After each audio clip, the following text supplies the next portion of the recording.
Hey everybody, this is Rydo and we're back to the Catley. Let's continue. So we managed to cut the power finally to the 4th floor. And while the power is cut, we now have the opportunity to go investigate room 7 because the guy from room 7 has gone to replace the fuse box and the power cord that I cut. Which, I don't know how it works in the UK, but one, that's incredibly dangerous, particularly in the UK because I believe they run 240 volts, but I'm not sure how that is actually wired. It may just be about as dangerous as long as you're only dealing with one wire at a time. It may be the same level of dangerous. But these fuse boxes were previously established to take money instead of paying an electricity bill, which means if he's going in there messing with it, he's probably violating several like federal laws.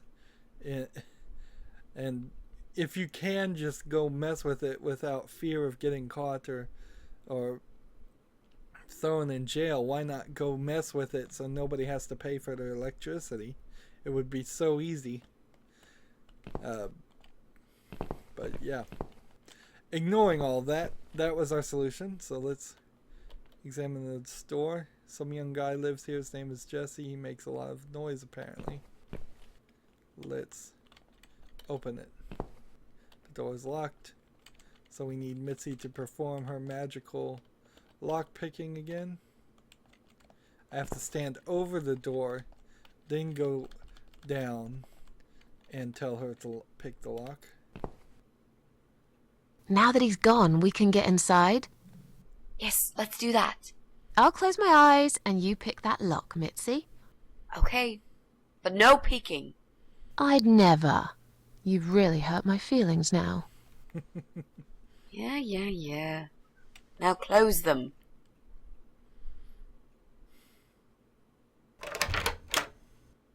There, job done. Jesus, are these... Relax, Mrs. A. They're just Halloween masks. Oh, we needed a mask. Good. That's good. Because I swear, if I see another bloody head... Mitzi should immediately question that and go, what do you mean? Another bloody head. It's terribly... I get terribly sweaty wearing it. There's such a thing as too much rubber. So we can't take the devil's mask. I hate clowns so much I'd rather not touch the mask at all. We can't take the clown's mask. We'll take the hockey mask. Really? Alright. None of these look illegal. I guess he just likes plants. So they're not going with the marijuana thing. This one's pretty big. The speaker is massive and is connected to Jesse's computer. Whenever he plays some music, the walls must be shaking.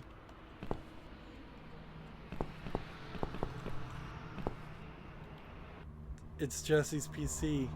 Is this the infamous source of noise? Let's see. Switch on. It won't work. It seems someone's cut the power off. Use. Alright. Socket. Jesse's PC is plugged in here. If only we had access to a working electrical outlet. I can hear some late evening traffic through the open window. So he's painted or decorated his walls. Quite interesting compared to everybody else in the apartment complex. I'm not going to belabor it too much. I know the solution here. We have this extension cord. If we didn't have the extension cord, it would kind of make less sense what we're supposed to do. You throw the extension cord out the window.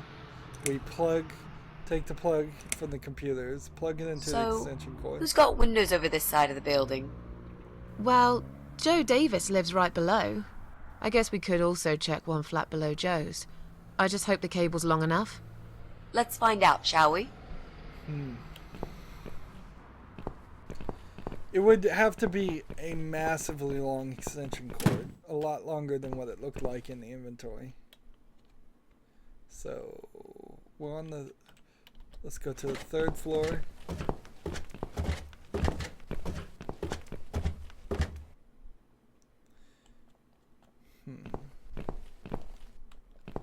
And we can't do anything with Joe Davis's door.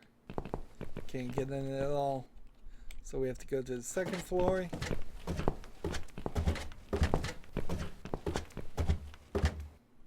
And then we go to... Can't do anything with this door. Actually, I think this was Joe Davis's.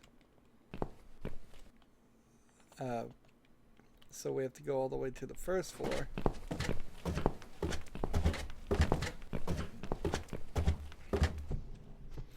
See, there was the old man's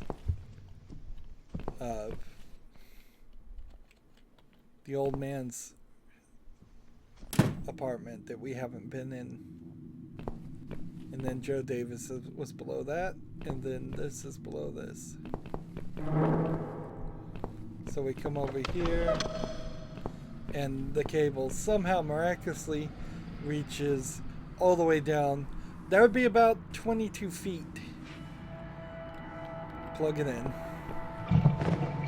Why this abandoned room would have any electricity still going to it in a place where you have to pay for electricity makes no sense.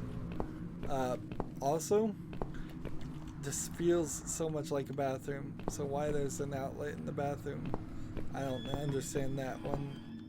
Not that close to the floor. Usually you'd want it higher up so it doesn't get water in it. Well, we got it plugged in so we can go have Mitzi check the computer now. Back to the 4th floor.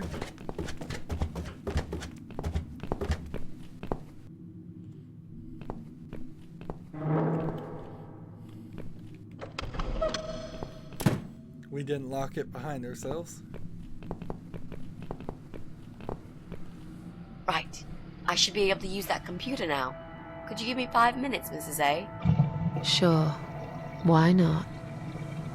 I'll keep an eye on the door. See, we don't see her messing with the computer either.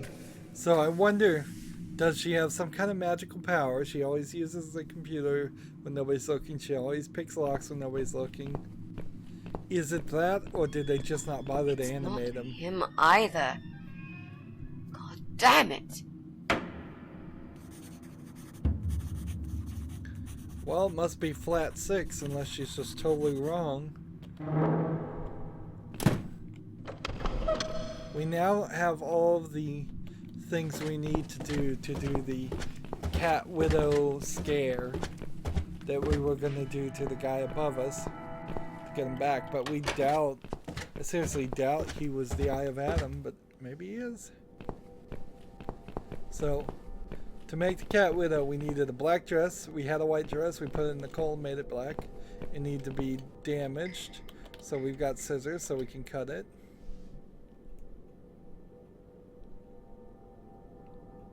We need to make some adjustments.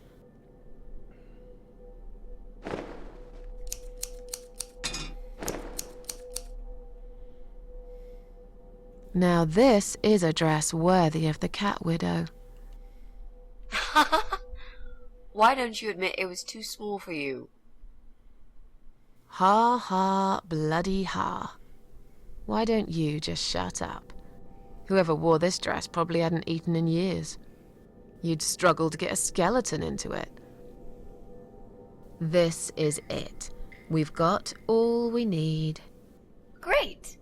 Are you going to tell me about the cat widow now? Yes, it's story time, Mitzi. The legend says there was once a bad man who hated cats. He hated his neighbors too, and his job. And when it rained, he'd curse and smash things. He hated his bald head and his weak, ugly body. He probably hated himself the most, although he would never admit it. I think I see where this is going. One day, out of pure hatred for the whole world and everything that lives, he captured a family of cats and drowned them all in the river. That day, the sun turned black and all the birds went silent as the 6 kittens struggled for life. But trapped in a strong canvas bag, they never had a chance. They all died that day. All but one. The mother cat, in a desperate fight to set herself free, by pure luck, clawed her way out of the bag and swam to the shore. She lost everything that day. Her beautiful children and her proud husband. Her heart crashed into pieces as she watched their limp, dead bodies stolen by the current. Running after them, she followed them for days, for as long as she could. Then, eventually, she lost sight of them. She stayed on the bank of the river for a while. The world stopped turning for her, her eyes empty and blind. And then, one day, she slowly slid down the bank and into the cold, dark water. She gave in to it. She let the river take her away too, cover her mouth, her ears, her eyes. But as the water filled her lungs, and she started slipping into darkness, there was another strange feeling that burst in her mind like a ball of flames.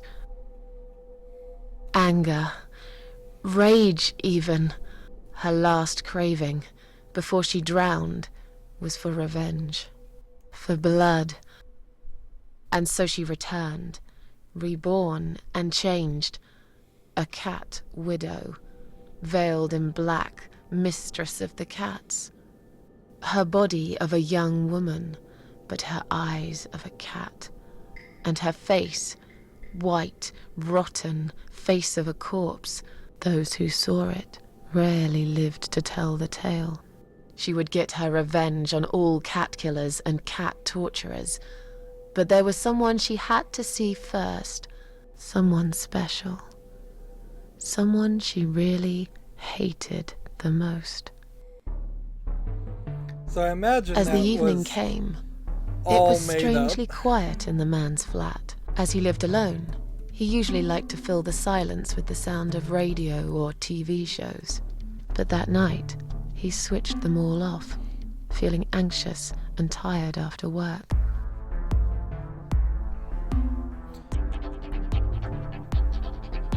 This is just a cutscene. I'm not He pushing tried to any sleep, buttons. but couldn't. And for once, there wasn't anyone there he could blame for it. As he stared through the window, he kept thinking about how much he hated that view. He liked it once, a long time ago, when his wife was still there and they were happy together. Suddenly, he heard knocking on the door. Some part of him was glad, because that meant he could take it out on whoever decided to bother him. See, he has Phoenix Railway signs, but there was a Phoenix Railway sign in the mother's apartment too. Is he the ex? That'd be really weird to break up There was nobody there. and then move one floor up. He almost felt disappointed. But before he turned to walk away, he suddenly noticed something down the hall.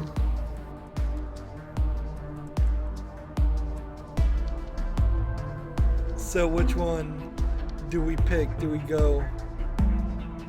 Let's see. You notice the shadow of a cloaked figure standing ahead. On a nearby wall there was a giant shadow of a cat.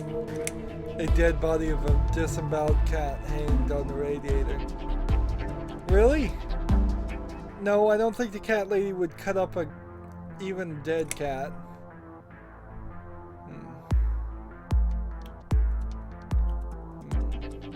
He noticed a shadow of a cloaked figure standing ahead.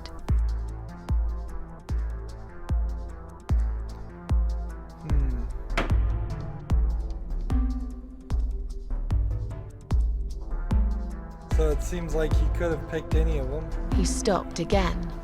He couldn't believe his eyes.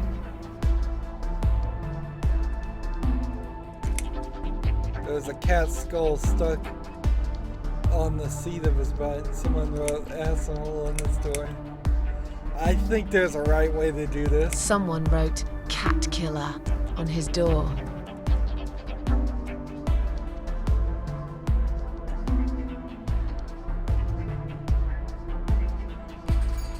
He had a passion for trains. Although he hated being a train driver, he had always enjoyed watching them move. But now, his train model was moving all on its own. He was absolutely certain he'd left it switched off. And yet, there it was, running at crazy speed, remote control missing. Something was seriously wrong, and that something had entered his home now too.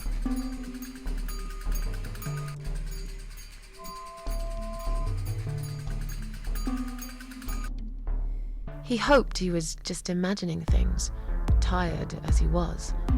But there was another surprise waiting for him in his bedroom.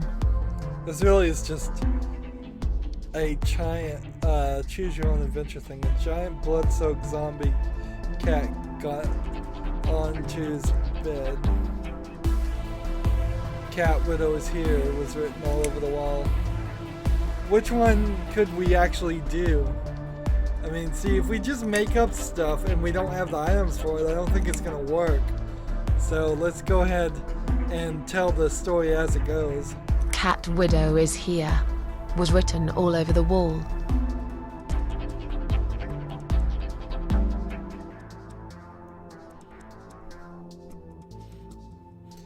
So she's making his normal apartment look like all the crazy other apartments. He does have a computer over there.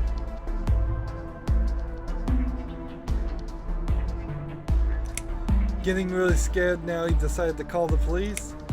As in a dream, he went to the kitchen to get a drink. As in a dream, he went to the kitchen to get a drink. It would kind of ruin it if you called the police and they actually came for him.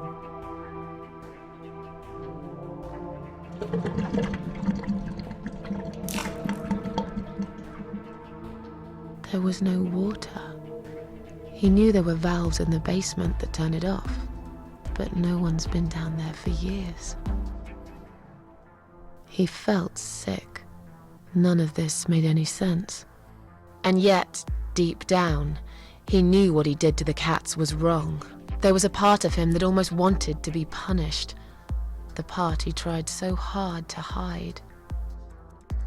He thought he'd heard something in the corridor. Was there someone there with him?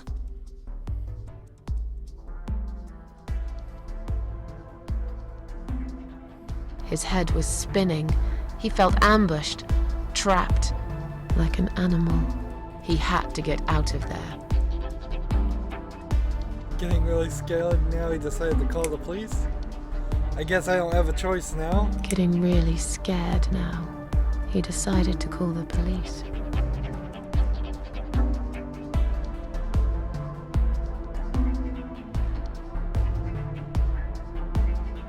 His phone was of no use. The SIM card had been removed, and that wasn't even the worst part. There was a photo of a black cat set as screensaver. He remembered this cat. He'd watched that strange pest control man put it in a cage and into his van. He'd looked at it through the window for a while, then pulled the curtains and went to bed.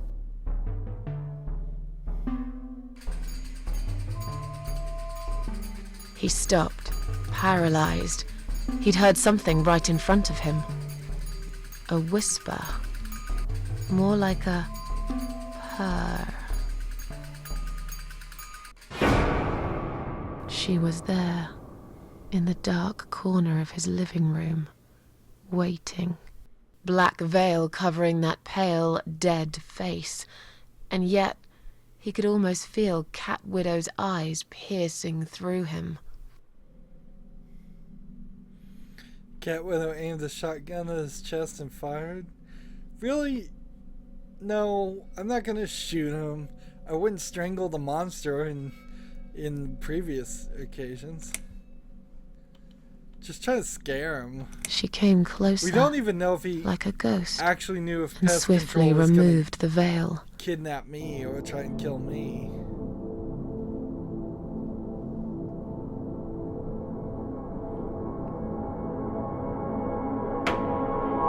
She came back for him, to take him to the river, to make him pay for what he'd done.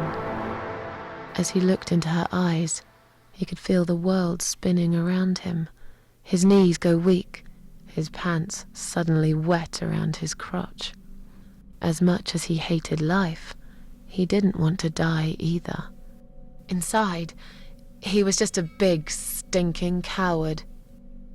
And then he fainted.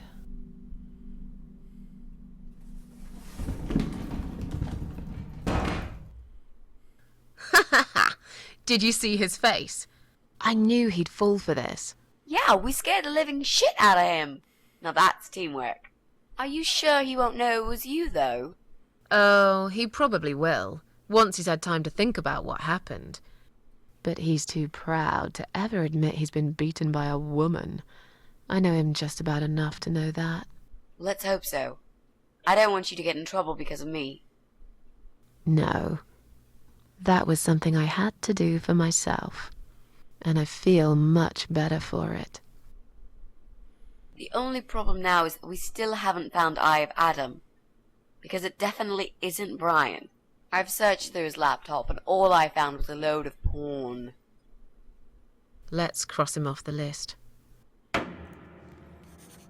So he's not... There's nobody left except for me. I am crazy, apparently, as Susan Ashworth. It wouldn't super surprise me if I am the Eye of Adam. Split personality, you know? So... Well, that means we've checked everyone. We've hit a brick wall.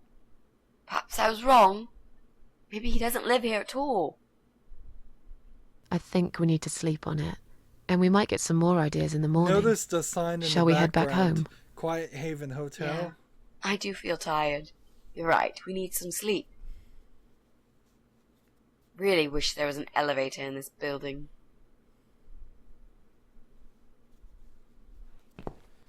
So that's... What's that? That's A the note? hotel that Joe Davis does it said say, he Mrs. was A? in.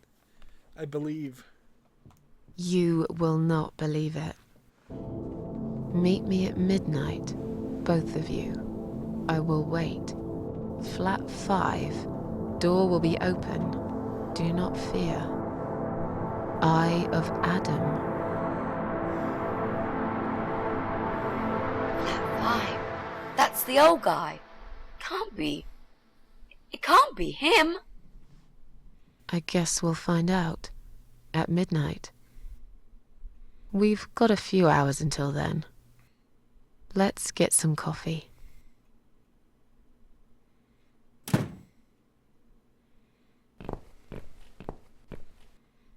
Don't shut your door. Now it just magically shuts it by itself.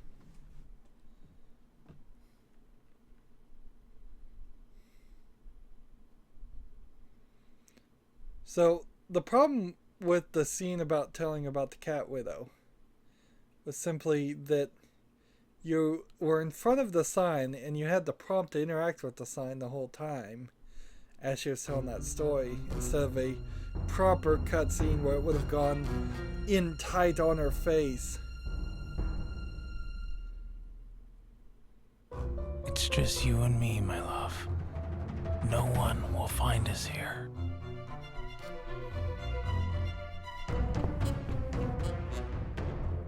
Stop worrying, Ivy. It will be all right. I will always love you. You know that.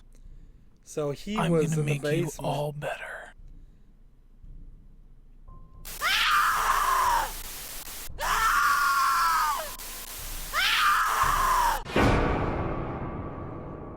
Oops. Maybe I should have killed her. Killed the monster. Don't Feed the Troll, Chapter 7. So, we're getting close to the end now.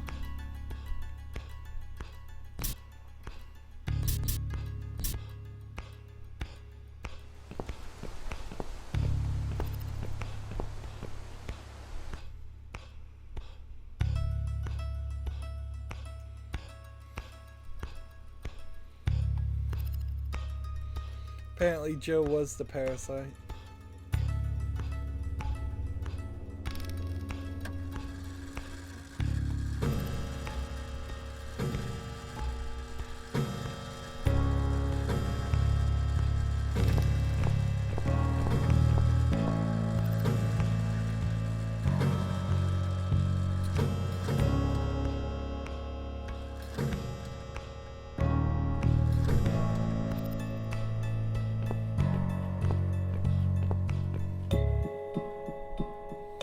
So, we're in control again.